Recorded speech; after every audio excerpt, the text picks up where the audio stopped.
কবরের জীবনটা আসল জীবন। বিশ্বনবী দোয়া করতেন, আল্লাহুম্মা ইন্না নাউযু বিকা মিন আযাবিল কবর।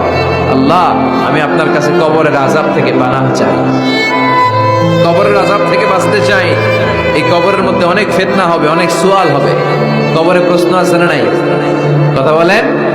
প্রথম প্রশ্ন জিজ্ঞেস করা হবে, মার রব্বুক, তোমার রব কে? বলেন, আমাদের রব কে? ওয়া মা দীনুক, তোমার ধর্ম কি? বিষ্ণুবীর চেহারা দেখিয়ে বলা হবে, তারিফু মান হাযা রাজুল, এই লোকটারে চিনো? আমরা কি বলবো? আমরা চিনি, উনি আমাদের প্রিয় রাসূল মুহাম্মদুর রাসূলুল্লাহ সাল্লাল্লাহু আলাইহি ওয়াসাল্লাম। এরপরে জিজ্ঞেস করা হবে, এগুলো কোত্থেকে শিখলা? আমরা বলবো, কোরআন থেকে। ফায়ুফসাহু লাহু কবরুহু ৭০ যিরাআন। সুন্দর সুন্দর উত্তর করতে পারলে আপনার কবরটারে ৭০ হাত লম্বা করে দেয়া হবে। ইফতাহু লাহু বাবুন ইলাল জান্নাহ, জান্নাতের দিকে একটা দরজা লাগিয়ে